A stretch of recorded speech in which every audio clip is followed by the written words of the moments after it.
C'est un plaisir d'être en votre compagnie pour cette nouvelle semaine d'information sur GMT TV. Bonjour à toutes et à tous. En ouverture, l'année scolaire 2025-2026 commence avec des tensions autour de l'harmonisation des coefficients annoncés par le ministère de l'Éducation nationale. Geneviève Debouno nous en dit plus. La rentrée scolaire 2025-2026 s'ouvre sur un débat inattendu, la décision d'uniformiser les coefficients des matières à 1. Entre défenseurs de la tradition des disciplines majeures et partisans d'une approche égalitaire, les avis s'entrechoquent dans les établissements et au sein de l'opinion. À Libreville, comme à l'intérieur du pays, la réforme voulue par le ministère de l'Éducation nationale fait déjà couler beaucoup d'encre. Fini les coefficients jugés nobles pour les mathématiques, le français ou la physique-chimie. Désormais, le sport, l'histoire-géographie ou l'éducation artistique auront le même poids dans la moyenne générale. Du côté des opposants, l'indignation est vive. Adrien, parent d'élèves, fustige une réforme qui, selon lui, vise à réduire artificiellement l'échec scolaire. Les enfants vont uniformiser leurs efforts, prévient-il. Pourquoi passer plus d'heures en maths ou en français si ça ne rapporte pas plus de points? Demain, on criera que nos enfants manquent de compétences scientifiques. Même son de cloche pour Geoffroy Fumboula, qui alerte sur les distorsions qu'entraîne cette logique. Maths 16 et 2 en sport donnent une moyenne de 9 sur 20. C'est le redoublement, mais 2 en maths et 18 en sport donnent 10 sur 20 et permettent de passer en classe supérieure. Ce n'est pas sérieux. Face à ces critiques, les défenseurs du coefficient unique plaident pour une vision plus globale de l'éducation. Hans, enseignant du secondaire, répond: l'école ne doit pas fabriquer des génies en maths et des cancres en sport, ni l'inverse. Elle doit permettre à chaque apprenant d'exceller dans son domaine. Depuis 50 ans, on privilégie les sciences, mais le déficit en formation scientifique demeure. Peut-être faut-il changer de méthode. Entre deux camps irréconciliables, un constat s'impose. Cette rentrée marque un tournant dans la manière de concevoir l'école au Gabon. Reste à savoir si l'expérience de l'uniformisation des coefficients tiendra ses promesses ou accentuera la fracture entre disciplines utiles et matières jugées secondaires. Et puis Alain-Claude Billy-Binze, président Bon pour le Gabon, a dénoncé la connivence entre le Parti démocratique gabonais et l'Union démocratique des bâtisseurs dans une publication sur ses réseaux sociaux. Iris Obonga.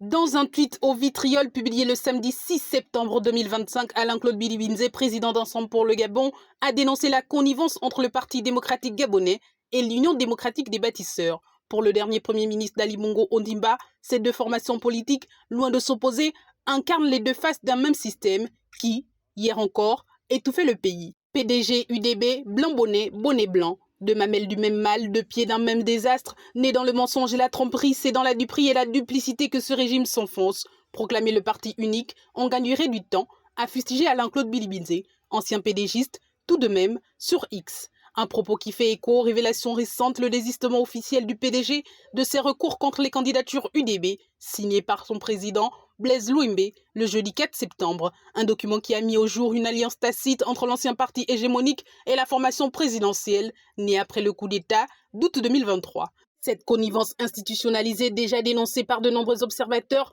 trahit la promesse du 30 août. Alors que le peuple gabonais attendait une rupture claire avec le système Bongo PDG, rupture d'ailleurs affirmée lors du dialogue national inclusif, l'alliance UDB-PDG apparaît comme une réhabilitation maquillée des acteurs d'hier. Pour Alain-Claude Billy-Binze, pour qui certains compatriotes dénient toute légitimité à s'opposer au régime en place. Cette duplicité confisque l'esprit de la transition politique et vide de sens la Ve République naissante. On ne peut pas proclamer la Renaissance nationale tout en recyclant les piliers d'un système qui a détruit le pays, confié récemment un proche de l'opposant.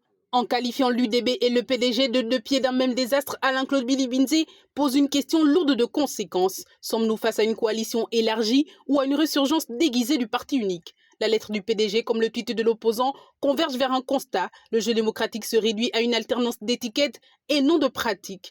Dans un pays qui a payé le prix fort pour se libérer d'un régime étouffant, cette réconciliation sélective sonne comme une trahison. Elle fragilise la mémoire du peuple et alimente le sentiment d'une révolution confisquée par ses propres acteurs. Et puis la dernière note de conjoncture économique met en lumière une dynamique contrastée du secteur des industries de transformation au premier trimestre 2025. Les détails dans cet élément. La dernière note de conjoncture économique révèle une image contrastée de l'industrie de transformation au Gabon. Entre reprise et essoufflement, le secteur avance à deux vitesses.